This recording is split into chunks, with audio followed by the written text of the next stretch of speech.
dipersembahkan oleh Kembali di 30 Minutes with MPR RI, kita masih bersama Wakil Ketua MPR RI, Syarif Hasan.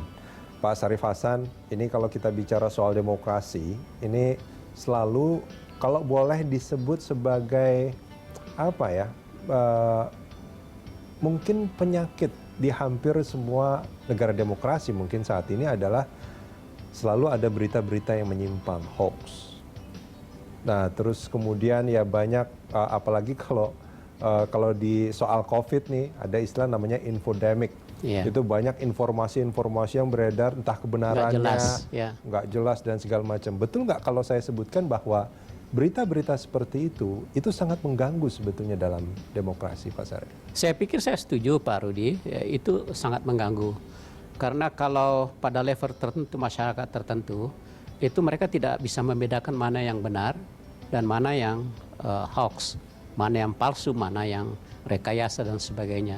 Sehingga justru disitulah tadi sudah saya ungkapkan bahwa Undang-Undang ITE sebenarnya bisa memfasilitasi untuk melakukan bagaimana mengurangi paling tidak berita-berita yang sangat mengganggu stabilitas sosial dan keamanan kita. Nah, tentunya di sini lagi-lagi pemerintah sangat berperan. Nah, pemerintah sangat berperan. Kenapa? Karena mereka akan tetap menjadi penilaian masyarakat juga. Manakala terjadi suatu pelanggaran ITE yang dilakukan oleh pihak tertentu, which is mereka itu adalah orang-orang yang melakukan, termasuk tergolong yang sering melakukan kritis kepada pemerintah, nah terjadilah suatu tindakan pendekatan yang kadang-kadang katakanlah kriminalisasi. Sementara yang lain ada pembiaran. Nah, ini juga seharusnya juga diberikan contoh oleh pemerintah bahwa pemerintah harus betul-betul di dalam melaksanakan undang-undang itu tidak tebang pilih. Ya, siapapun. Karena sesuai dengan Undang-Undang Dasar 45, setiap warga negara memiliki hak yang sama. Dan setiap warga negara itu berhak untuk berserikat, setiap warga negara berhak untuk mengeluarkan pandangan, pendapat, baik lisan maupun tulisan. Ini sudah dilindungi oleh undang-undang. Tetap kalau itu sifatnya benar betul-betul real terjadi, ya ini harus difasilitasi juga. Nah, itulah baru namanya demokrasi. Jadi kita sepakat bahwa kita harus membasmi apa yang namanya hoax, kita tidak boleh mentolerir apa namanya hoax.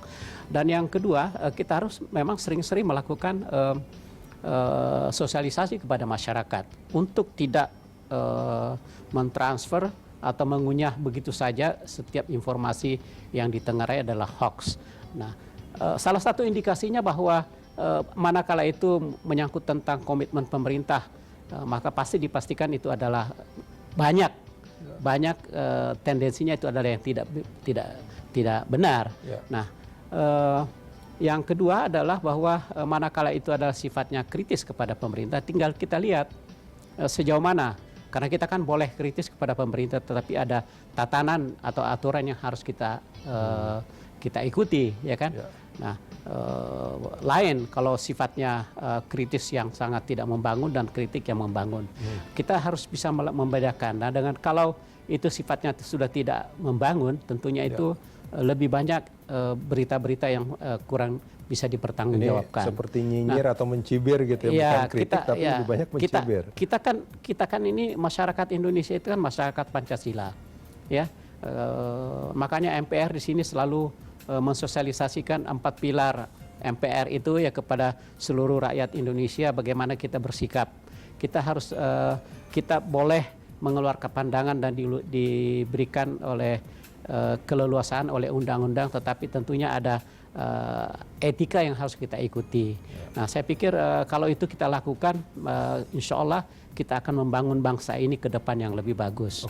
Saya pikir itu. Kalau boleh saya simpulkan dari pernyataan Pak Syarif, ada dua hal. Yang pertama adalah soal tingkat literasi di masyarakat soal demokrasi itu sendiri dan bagaimana mengekspresikan apa yang mereka rasakan. Dan yang kedua adalah kehadiran negara dalam penerapan demokrasi itu supaya lebih adil dan ya tidak ada yang disebut tadi seperti kriminalisasi begitu. Ya.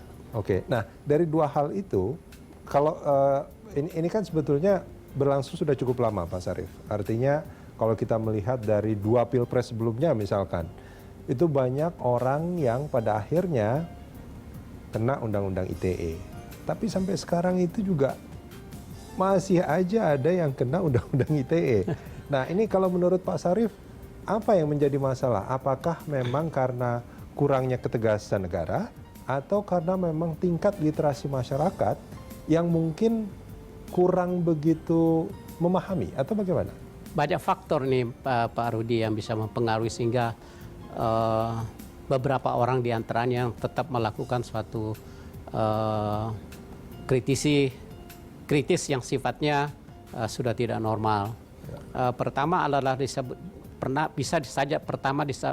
disebabkan oleh karena faktor sosial dan ekonomi yang melanda mereka. Kedua tentang kemiskinan, ketiga literasi itu yang kurang terhadap masyarakat, dan keempat mereka tidak punya jalur, tidak punya penyaluran bagaimana mereka mengekspresikan apa yang mereka diinginkan. Sementara di satu sisi undang-undang menjamin hal itu. Jadi ini memang harus disikapi secara bijak oleh pemerintah. Jangan mengeneralisir semua permasalahan, harus dipilah-pilah. Apakah ini disebabkan oleh karena masalah ekonomi, apakah ini disebabkan oleh karena politis, apakah ini disebabkan oleh karena ketidaktahuan dan sebagainya. Tentu pendekatannya akan berbeda.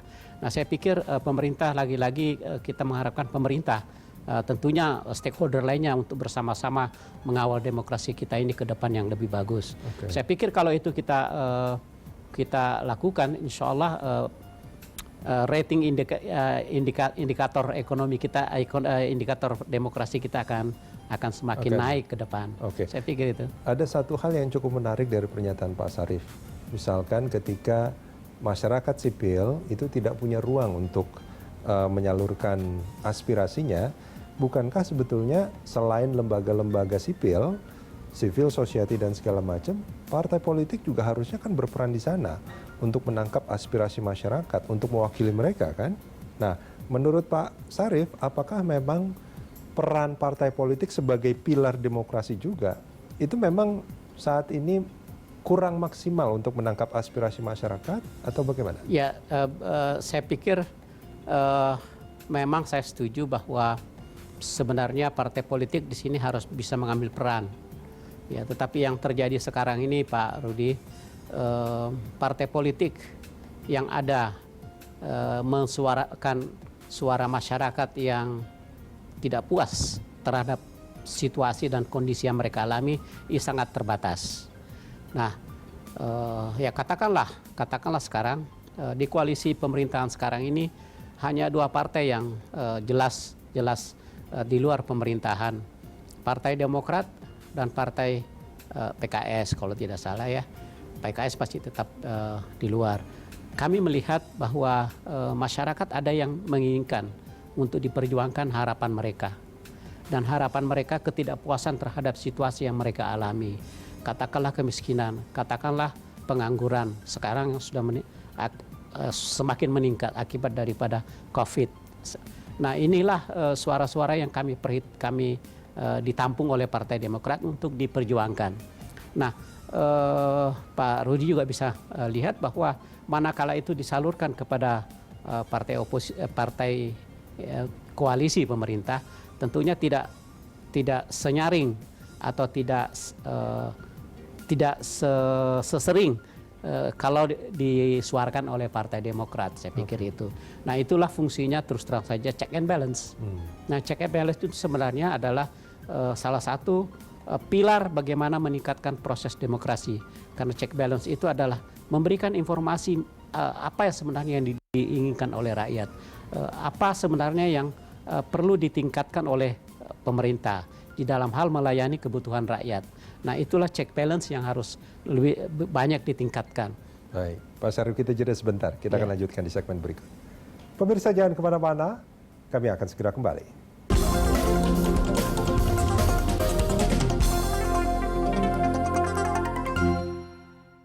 Dipersembahkan oleh